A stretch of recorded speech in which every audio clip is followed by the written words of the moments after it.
does a whole lot for this machine and really makes me smile.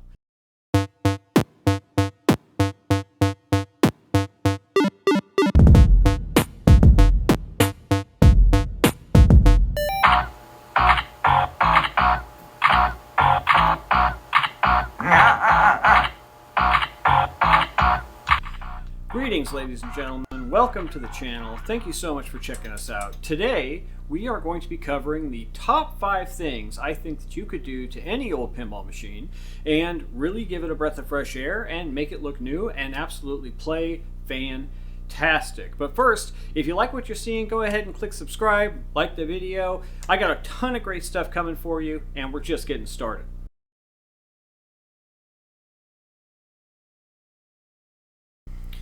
So the very first thing that I did when I got my machine was to swap out the flippers. Not just the flipper bats, but also the assembly. Now, on any machine, a fresh set of flipper assemblies is going to make it play a lot faster, a lot stronger, and a lot better. But on my machine specifically, somebody had actually swapped in Williams Bally Midway flipper bats, which is a bit strange, but I'm guessing what they were trying to do is up the difficulty. I'm sure you're all familiar with the tournament players doing whatever they can to make their machines play more difficult, and so they have an extra challenge. But that was one thing that I wanted to take care of right away, because this is not a Williams machine, it's a Data East. And so it's always nice to have authentic parts in the machine that you're playing.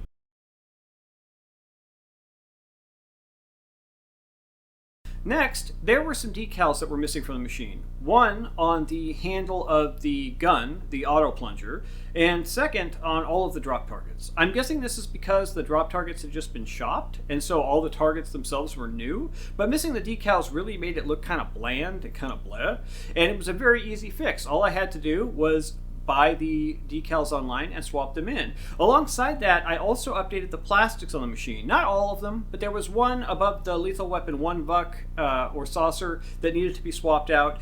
Another 2 down by the flippers on the slings, and the ones that are in the in lanes. I swapped all of those out to really give the whole thing a facelift, and it really looks good.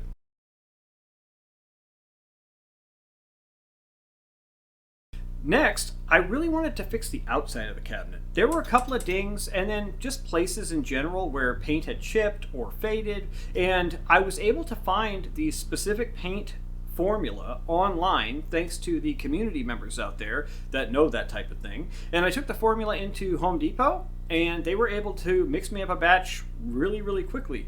I brought it home probably less than an hour after I left, and I just started putting it on the places that needed to be touched up. It really did a whole lot to breathe some fresh life into the outside of the cabinet, which wasn't really damaged at all, but it really started to look kind of faded and old. And now it looks great.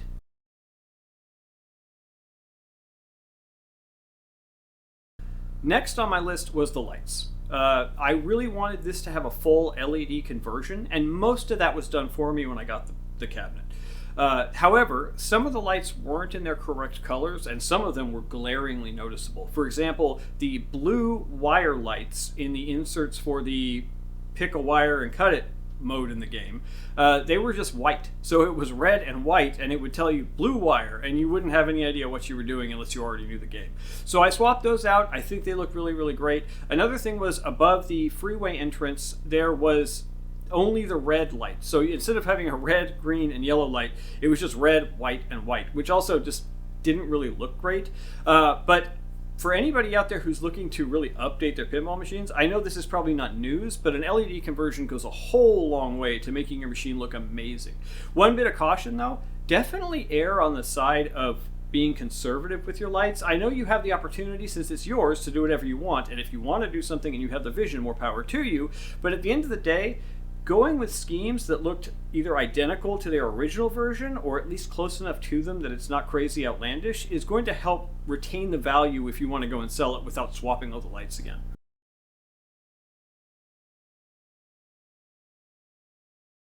And last but not least, the piece de resistance. I went and upgraded the orange dot matrix display for a full color DMD.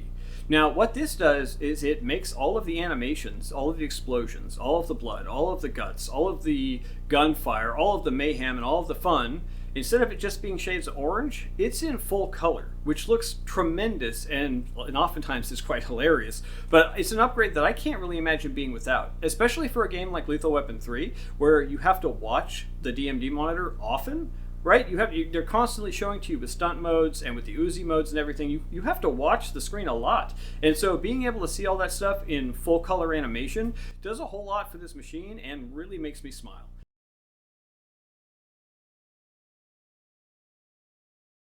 So there you have it, 5 fairly simple upgrades you can make to any pin to make it look and play, if not like new, darn close, and definitely fantastic.